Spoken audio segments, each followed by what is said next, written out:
نحمده ونصلي على رسوله الكريم اما بعد فاعوذ بالله من الشيطان الرجيم بسم الله الرحمن الرحيم يا ايها الذين امنوا انما الخمر والميسر والانصاب والازلام رجس من عمل الشيطان فاجتنبوه لعلكم تفلحون صدق الله العظيم۔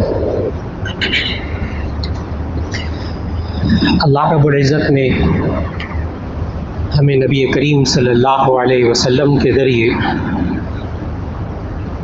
قیامت تک آنے والے جتنے فتنے ہیں ان سب کے بارے میں امت کو نبی صلی اللہ علیہ وسلم نے آگاہ فرمایا۔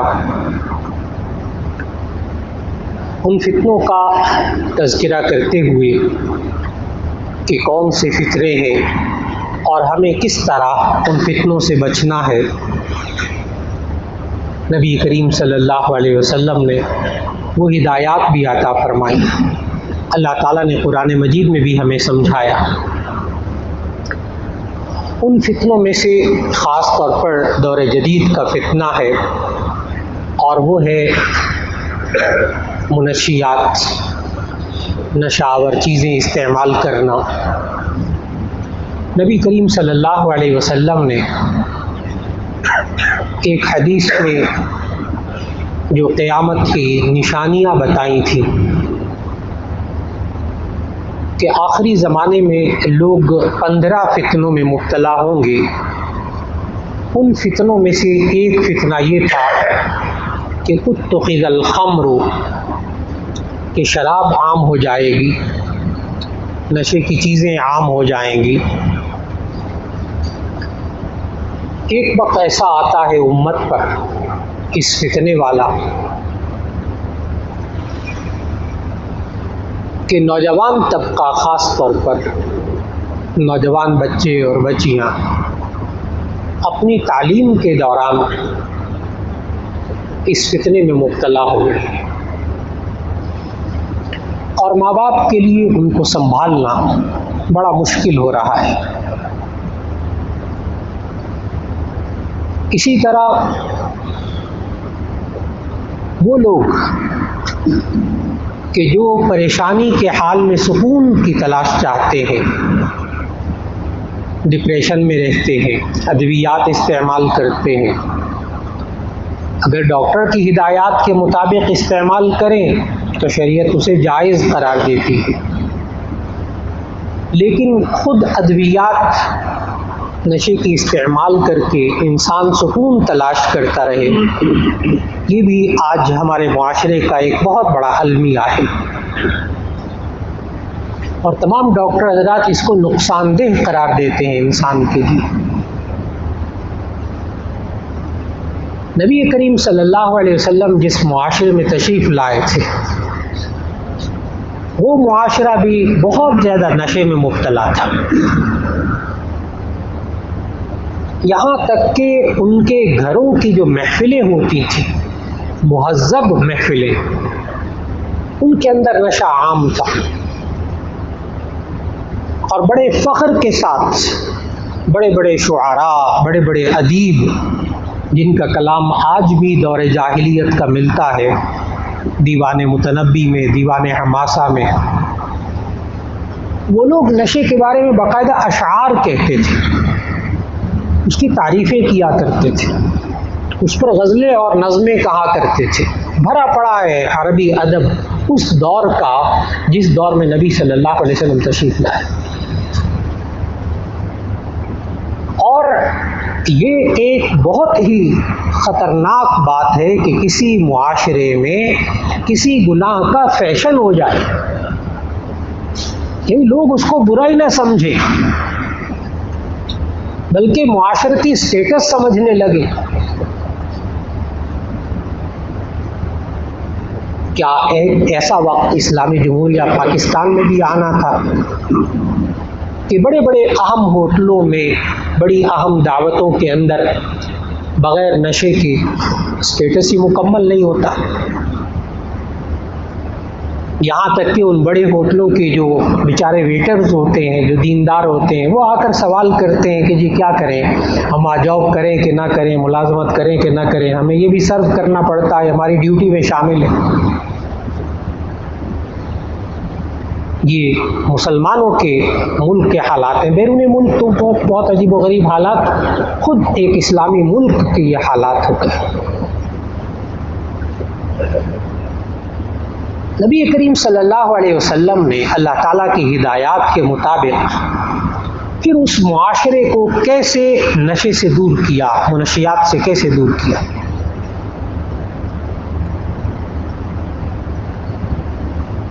یہ ذہن میں رکھیے گا کہ آج انسان معاشرے کے اندر دو وجہ سے نشے میں مبتلا ہوتا ہے، ایک سکون تلاش کرنے کے لیے اور ایک ماحول کے اثر کو اپنانے کی وجہ سے۔ یہ دو وجوہات ہیں جو بہت عام ہو چکے ہیں، ایک مسائل اور پریشانیوں کی وجہ سے سکون تلاش کرنا چاہتے ہیں، اور ایک سوسائٹی کی وجہ سے، ماحول کی وجہ سے۔ اس دور کے اندر نبی کریم صلی اللہ علیہ وسلم نے کیسے اس پر قابو پایا؟ سب سے پہلے سوسائٹی اور ماحول کو بہتر بنانا، کہ اٹھنے بیٹھنے والے انسان جن کے درمیان آج نئی نسل اٹھتی بیٹھتی ہے، جن اداروں میں پڑھتی ہے، ان اداروں کے اندر خاص طور پر اپنے سہیلیوں کے اندر جو بچیاں اٹھتی بیٹھتی ہیں، دوست جو اپنے بنائے ہوئے ہیں، اس نوجوان نے ماں باپ کو چوکیداری کرنی پڑے گی اس معاملے میں بھی۔ وہ جو نبی کریم صلی اللہ علیہ وسلم نے سمجھایا تھا کہ جب رات ہونے لگے تو اغلق الباب، دروازوں کو بند کر لیا کر۔ آپ حیران ہوں گے کہ جب ایک اہم معاشرے میں، ایک بڑے اسٹیٹس والے معاشرے کے لوگوں کو، ان کے نوجوان بچوں کو جب شیشہ پینے سے منع کیا گیا تھا اور شیشہ ہاؤس بند کرنے کی کوشش کی گئی تھی، تو وہاں جانے والے جو بچے رات کو 1 بجے، 12:30، 1 بجے، 1:30 بجے، 2 بجے وہ شیشہ ہاؤس پہنچے ہوتے تھے، اور وہ ذہین ترین بچے، میڈیکل کے بچے، انجینئرنگ کے بچے، اکاؤنٹس کے بڑی اہم ترین ڈگریاں حاصل کرنے کی خاطر محنت کرنے والے بچے، وہ بچے وہاں پہنچے ہوتے تھے۔ ان راتوں کو جاگنا ہے، ان ڈگریاں لینی، انہیں سکون تلاش کرنا ہے۔ وہی راتوں کا وقت کہ ماں باپ ان کی چوکیداری کرنے سے یا عاجز ہوئے یا غافل ہوئے، اور ایک وقت ایسا آیا کہ ان کو ہٹانا مشکل۔ نبی کریم صلی اللہ علیہ وسلم جس معاشرے میں تشریف لائے، وہ معاشرہ چونکہ نشے میں چور تھا، بالکل منشیات میں بہت مبتلا تھا، اور اب میڈیکل سائنس بھی یہی کہتی ہے۔ اور اللہ تعالیٰ نے قرآن مجید میں 3 مختلف اوقات میں 3 مختلف احکامات نازل کر کے اس معاشرے کو نشے سے پاک کیا تھا۔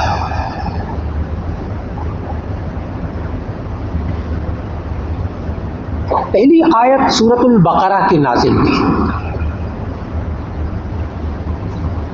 یسألونک عن الخمر والمیسر قل فیہما اسم کبیر ومنافع للناس واسمهما اکبر من نفعہما۔ یسألونک عن الخمر والمیسر، یہ لوگ شراب اور جوئے کے بارے میں پوچھتے ہیں، کیونکہ یہ میسر، جوا ایک الگ موضوع ہے، کیونکہ یہ فتنوں میں سے ایک اہم فتنہ ہے جوا بھی، جس کا الگ انشاءاللہ موضوع ہے، ورنہ دونوں موضوع ادھورے رہ جائیں گے، نامکمل رہ جائیں گے۔ ورنہ یہ میسر اور جوا یہ گھروں میں گھس چکا ہے، گھروں میں گھس چکا ہے، بچوں کے مزاجوں میں جوا گھس چکا ہے، سکھایا جاتا ہے۔ بعض ساتھی پوچھتے ہیں کہ جی وہ ہم نیٹ کے اوپر لوڈو کھیلتے ہیں، اس میں کوائن ملتے ہیں، ہوتے نہیں، پیسے ویسے نہیں ملتے، جی اتنی گیمیں جیت جاؤ، یہ جیت جاؤ، فلاں جیت جاؤ، اتنے کوائن ملیں گے، اتنے کوائن، وہ بچے آپس میں بھی ذکر کرتے ہیں میں نے اتنے کوائن لیے، میں نے اتنے کوائن لیے، میں اتنا ہار گیا، میں اتنا جیت گیا، ہارتے بھی ہیں جیتتے بھی ہیں۔ تو لوگ پوچھتے ہیں کہ جی بچوں کو یہ لوڈو نیٹ پہ کھیلنے کی اجازت ہونی چاہیے، نہیں ہونی چاہیے، جائز ہے، حرام ہے؟ تو لوڈو کے بارے میں تو شاید کوئی نرم گوشہ اختیار کر لیں علماء، لیکن جو چیز سکھائی جاتی ہے وہ ہے جوئے کی تربیت۔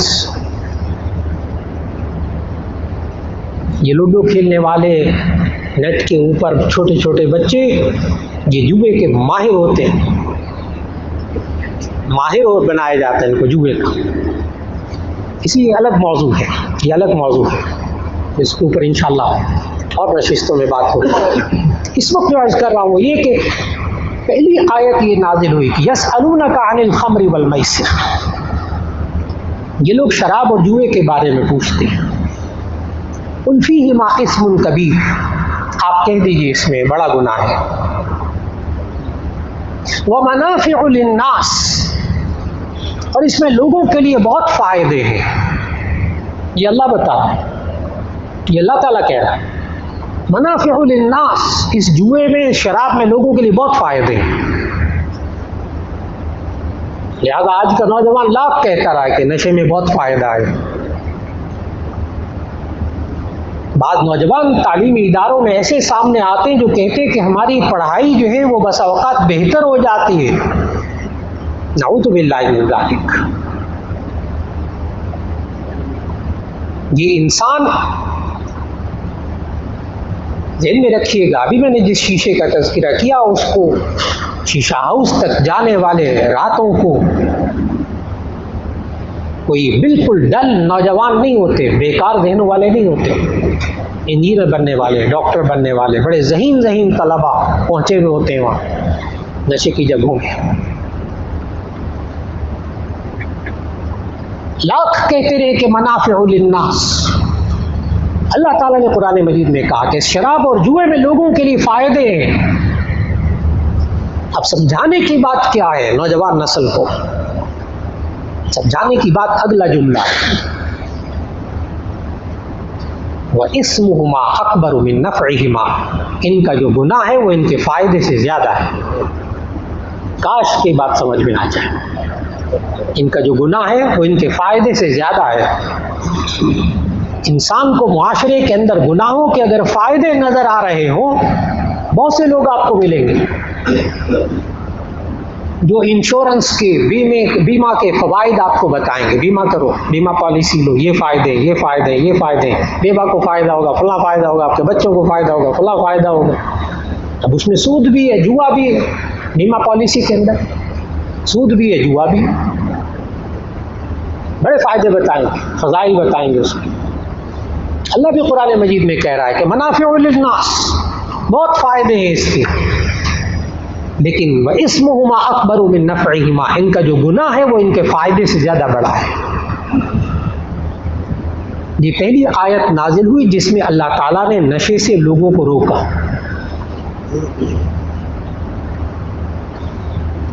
پھر اس کے بعد دوسری آیت سورہ نساء کی نازل ہوئی جس میں اللہ تعالیٰ نے فرمایا کہ لا تقربوا الصلاۃ وانتم سکارا، تم نماز کے قریب مت جاؤ اس حال میں کہ نشے میں، روکا اس معاشرے کو۔ پھر اس کے بعد تیسرا اور آخری حکم جو آیا وہ سورہ مائدہ کی آیت نمبر 90 اور 91 آیا، جو شروع میں تلاوت کی، سورہ مائدہ کی آیت 90 اور 91۔ اس سے یہ بات کو سمجھنا ہے کہ جو معاشرے میں انسان نشے کے اندر مبتلا ہوتے ہیں ان کی زندگیوں پر کیا منفی اثرات مرتب ہوتے ہیں وہ اللہ تعالیٰ نے خود قرآن مجید میں بتائے ہیں ان دو آیات میں. یا ایھا الذین آمنوا انما الخمر والمیسر والانصاب والازلام رجس من عمل الشیطان فاجتنبوه لعلکم تفلحون. انما يريد الشيطان ان يوقع بينكم العداوة والبغضاء في الخمر والميسر ويصدكم عن ذكر الله وعن الصلاة فهل انتم منتهون. یہ آیت نمبر 90 اور 91 سورہ مائدہ کی. ترجمہ عرض کرنے لگا. یا ایھا الذین آمنوا انما الخمر والمیسر، اے ایمان والو یہ شراب اور یہ جوا، والانصاب والازلام اور یہ پانسے اور یہ تیر، رجس من عمل شیطان یہ گندگی ہے، نجاست ہے، من عمل شیطان شیطان کے کاموں میں سے.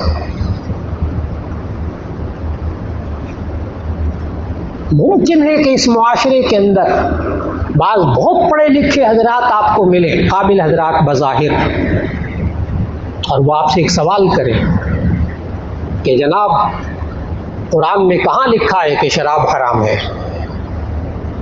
آپ کو ایسے مسلمان پڑھے لکھے سوال کرنے والے اس معاشرے میں ملیں گے. اب آپ قرآن مجید میں سے تلاش کیجئے کہ شراب حرام ہے، اس کی کوئی آیت مل جائے تو حرام کے لفظ سے تو آپ کو آیت نہیں ملے گی قرآن مجید میں.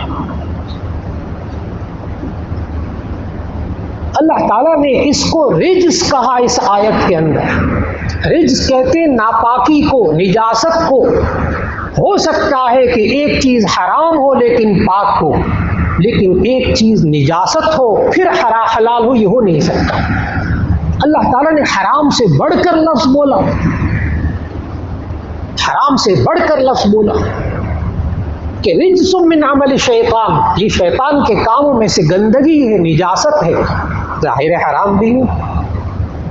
تو اگر کوئی صاحب ملے معاشرے کے اندر کہ جی کہاں لکھا ہے قرآن میں شراب حرام ہے، تو ان کو بتائیے کہ اللہ تعالیٰ نے اس کے لیے حرام سے بھی اوپر کا لفظ بولا ہے، حرام سے بھی زیادہ سخت لفظ بولا ہے.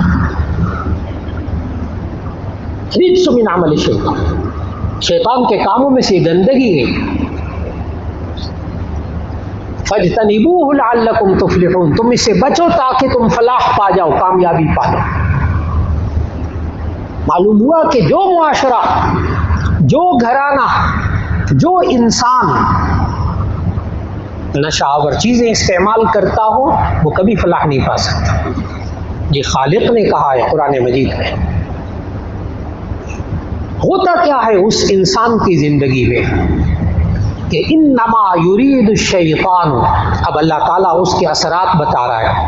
انما یرید الشیطان ان یوقع بینکم العداوۃ والبغضاء فی الخمر والمیسر. شیطان یہ چاہتا ہے، اللہ کہہ رہا ہے شیطان یہ چاہتا ہے ان یوقع بینکم العداوۃ والبغضاء کہ تمہارے درمیان دشمنیاں اور بغض اور کینہ پیدا کر دے، فی الخمر والمیسر، اس شراب اور جوئے میں مبتلا کر کے.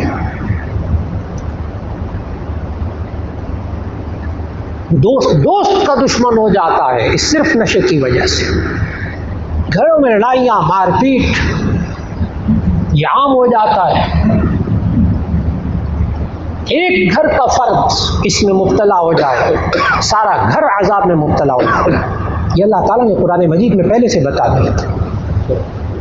یوقع بینکم العداوۃ والبغضاء فی الخمر والمیسر ویصدکم عن ذکر اللہ، اور تاکہ یہ تمہیں اللہ کے ذکر سے روک لے، وعن الصلاۃ، اور نماز سے روک لے، وعن الصلاۃ، اور نماز سے روک لے. فہل انتم منتہون، کیا تم رک جاؤ گے؟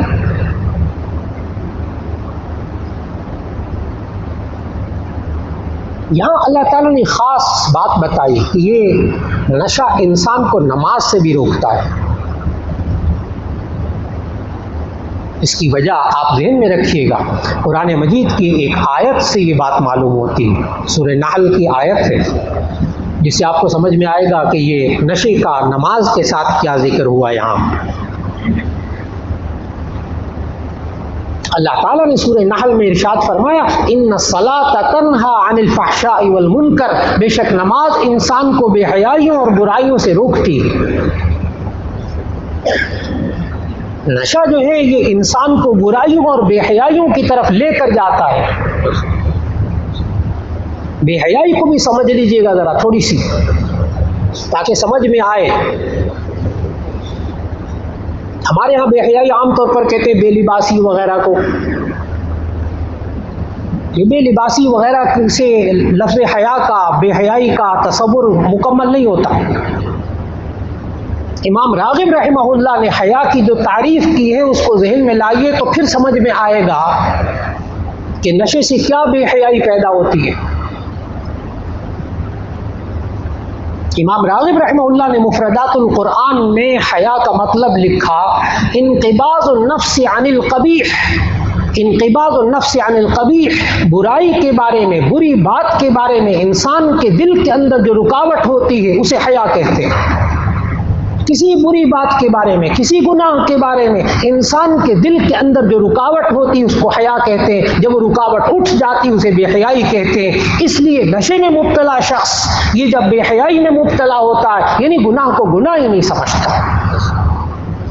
ماں کے زیور کو بیچ رہا ہے، ماں کے زیور کو بیچ رہا ہے، باپ کے مال میں سے چوری کر رہا ہے، اس کو جائز سمجھ رہا ہے، اس کے اندر سے وہ حیا ختم ہو جاتی ہے، گناہ کو گناہ سمجھتا ہی نہیں۔ یہ وہ وبال ہے جو ہمارے معاشرے کے اندر ایک بڑی تکلیف دہ چیز بنا۔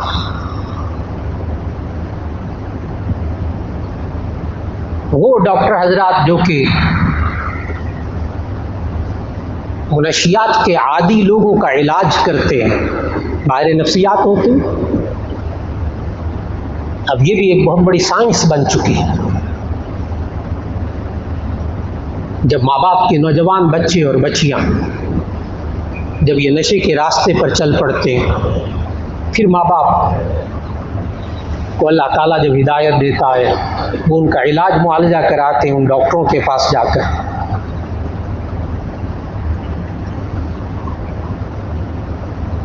بڑے بڑے مراکز میں بڑے بڑے ڈاکٹر حضرات سے بالمشافہ ملاقات کرتے ہوئے ان مریضوں کے بارے میں انہوں نے واضح الفاظ میں کہا کہ ہم جتنی دوائیاں دیتے ہیں، جو کچھ چیزیں اختیار کرتے ہیں، سب عارضی ہوتے ہیں، لیکن جس مریض کو ہم نے نماز کی عادت ڈالی وہ اس نشے سے نکل گیا۔ یہ جدید ترین مراکز کے اندر بڑے بڑے ڈاکٹرز کے منہ سے نکلنے والے یہ جملے کہ ہم ان مریضوں کو دوائیاں دے دے کر اگر منشیات سے بچانا چاہیں تو نہیں بچا سک رہے، لیکن جب ہم نماز کے ان کو عادی بناتے ہیں 5 وقت تو یہ اپنے بدن کو پاک رکھتے ہیں، اپنے جسم کو پاک رکھتے ہیں، ان کے خیالات پاکیزہ ہونے لگتے ہیں، ان کی سوچ بدلنے لگتی ہے، پھر اس کے بعد یہ نشے کی راستے سے ہٹ جاتے ہیں نماز کے ذریعے۔ آج نوجوان نسل کو، بچے اور بچیوں کو نماز کا عادی بنانا ہوگا، گھر کے ماحول کو پاکیزہ بنانا ہوگا، ان کی سوسائٹی پر چوکیداری کرنی ہوگی، جن اداروں میں پڑھتے ہیں وہاں چوکیداری کرنی ہوگی، ایک ایک لمحے پر ان کی زندگی کے نظر رکھنی ہوگی۔ ماں باپ آج غافل رہ کر بڑا نقصان اٹھاتے ہیں، بڑا نقصان اٹھاتے ہیں۔ اللہ رب العزت جس گھر کے اندر، جس خاندان کے اندر یہ نشہ گھس چکا ہے، اللہ رب العزت اس کو نجات عطا فرماتے ہیں۔ وہاں گھر کے ماحول میں اللہ نماز کا ماحول بننے کی توفیق عطا فرماتا ہے۔ ان نوجوان بچے اور بچیوں خاص طور پر اللہ تعالیٰ ان کو ہدایت نصیب فرما دے، ان کے ذہنوں کو بدل دے، اور ماں باپ کو چاہیے دعا مانگے کہ یا مقلب القلوب ثبت قلوبنا علی دینک، کہ دلوں کو پلٹنے والا اللہ ہے۔ اے اللہ تو ان بچے اور بچیوں کو یا گھر میں جو فرد اس کے اندر مبتلا ہے، اس بری چیز کے اندر، اس برے راستے میں، اے اللہ اس کے ذہن کو بدل دے۔ اللہ رب العزت ہمارے اس فتنے سے ہمارے گھروں کو، ہماری نئی نسل کو، ہمارے خاندانوں کو، ہمارے معاشرے کو اللہ تعالیٰ بچا لے۔ وآخر دعوانا ان الحمد للہ۔